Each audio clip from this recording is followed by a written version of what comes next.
He is a double Oscar winner. Best actor for his turn as Popeye Doyle in The French Connection. I've been a New York cop for 14 years. I know that the dope that comes out of this city has killed a lot more than I have. And Best Supporting Actor for the villainous Little Bill Daggett in the Western Unforgiven. All right, gentlemen, he's got one barrel left. When he fires that, take out your pistols and shoot him down like the mangy scoundrel he is. But at 81, Gene Hackman has retired from acting and has just finished his fourth novel. Hackman steps away from his writing to talk with Lana about his remarkable career.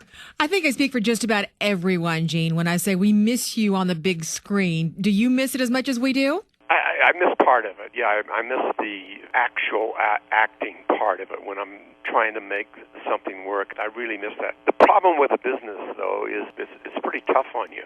You know, the hours and all that, and it gets to be old after 60 years. Well, you have played such a variety of characters, Gene, from Lex Luthor, of course, to Popeye Doyle, to Little Bill Daggett. Do you have a favorite role? A picture I did in the early 70s called Scarecrow, in terms of acting was great fun. It was with Al Pacino, and he was such a wonderful actor that you get inspired when you're with that kind of company. Is there someone you'd have liked to have done a film with but didn't get a chance? I think any actor of my era would have liked to work with Brando. You know, he was the consummate actor, I think. And the fact that I never got to work with him has always been a disappointment. The closest I ever came to that or was associated with that was in a film called The Conversation. Brando was the first choice for that. So in terms of association with my hero, I got to play a part that he turned down. Well, Hoosiers has become a sports classic with you coaching an underdog basketball team. Forget about the crowds, the size of the school. Focus on the fundamentals.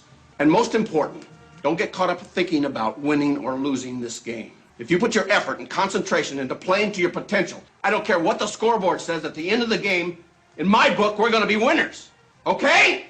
Did you have any idea that film would have the kind of impact that it did and still does? No, I don't think anybody did. When I took that film, I was just desperate to work. I was at a kind of a low spot in my career, and it seemed like a good idea. I could go back to Indiana, and I was most of the time within 100 miles of where I was brought up in Illinois. So I knew the area, I knew that era of basketball, but I certainly didn't have any vision that picture would have the kind of legs, as they say in the business, that it's had. Well, Clint Eastwood once said that he would like to do a final chapter for Dirty Harry. How about you with Popeye Doyle? Would you like to have some sort of closure with that character? Oh, boy. I think that would be the death knell for me, to try to go back and put that kind of energy into a character. I was very lucky to have gotten that role, and it really opened up a lot of things for me, and I'll always be grateful. But I don't think I could go back and do a redo of that. Actor turned novelist Gene Hackman, thanks so much. His latest book, by the way, a Western, is called Payback at Morning Peak.